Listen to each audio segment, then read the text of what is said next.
Hello दोस्त, welcome to life study classes में आपका स्वागत है। आज हम कुछ नया टॉपिक लेकर के आए हैं जो कि मैथ का है। मैथ में लाभ हानि चैप्टर का हम एक क्वेश्चन लेकर के आए हैं। देखिए, क्वेश्चन दिया हुआ है कि एक सेल फोन को 2500 रुपये में खरीदा गया तथा 2750 में बेचा गया तो प्रतिशत लाभ क्या होगा। बोल रहा है क्वेश्चन कि एक सेल फोन को 2500 में खरीदा गया और उसे 2750 रुपये में बेचा गया तो प्रतिशत लाभ ज्ञात करे। यानी कि प्रतिशत लाभ कितना होगा, उस वस्तु पर कितना प्रतिशत का लाभ होगा। तो सबसे पहले हम जानेंगे कि क्रय मूल्य किसे बोलते हैं, विक्रय मूल्य किसे बोलते हैं, लाभ प्रतिशत किससे कहते हैं।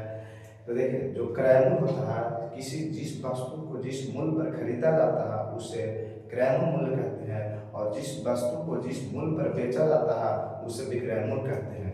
समझ गए ना। जिस मूल्य पर खरीदा जाता है उसे क्रय मूल्य बोलते हैं, जिस मूल्य पर बेचा जाता है उसे विक्रय मूल्य कहा जाता है। तो बोल रहा है एक सेल फोन को 2500 में खरीदा गया तथा 2750 में बेचा गया तो प्रतिशत लाभ क्या हो। तो यहाँ से सबसे पहले हम प्रतिशत लाभ नहीं, सबसे पहले हम लाभ निकालेंगे कि वस्तु पर कितना का लाभ हुआ। तो लिखेंगे सबसे पहले माना कि हल, सबसे पहले लिखेंगे हल, लिखेंगे माना कि सेल फोन का क्रय मूल्य यानी कि खरीदा गया कितना है, सेल फोन को 2500 रुपया में खरीदा गया। कितना में खरीदा गया भाई, 2500 रुपया में खरीदा गया है। तो इस जो खरीदी गई वस्तु को हम क्रय मूल्य कहते हैं। यानी कि क्रय मूल्य कितना दिले भाई, क्रय मूल्य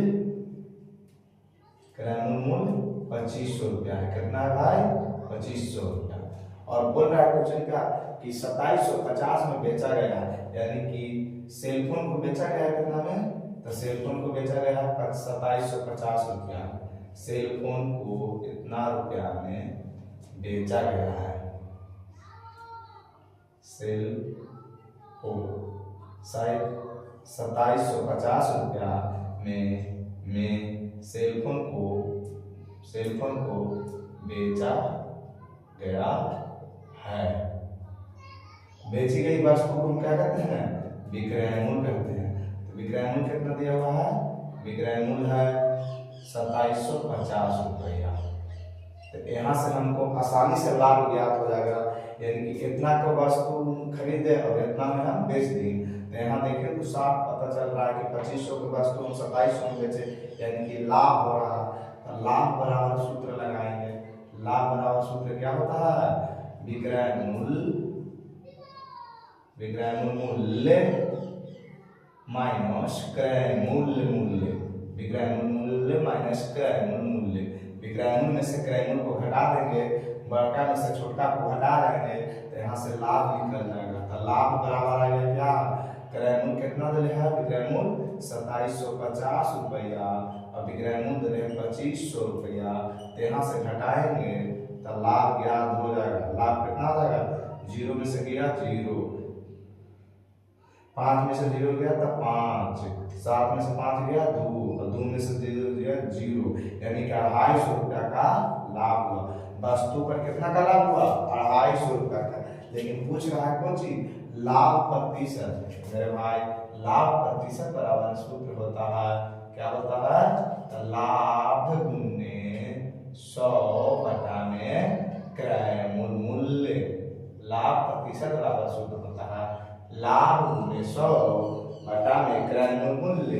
तो लाभ कितना का आया बाबू, तो 250 रुपया, यानी कि 250 रुपया का लाभ हुआ।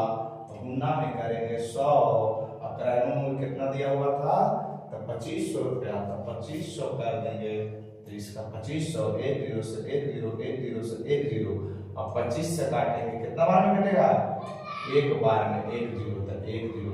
लाभ प्रतिशत कितना आ गया भाई, लाभ प्रतिशत 10%।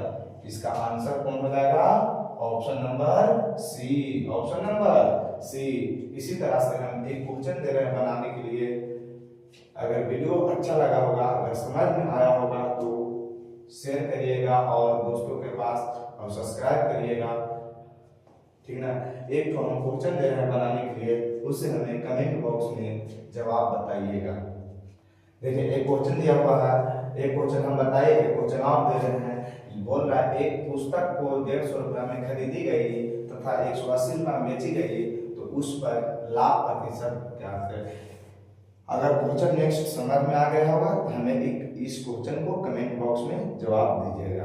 जय हिंद, जय भारत।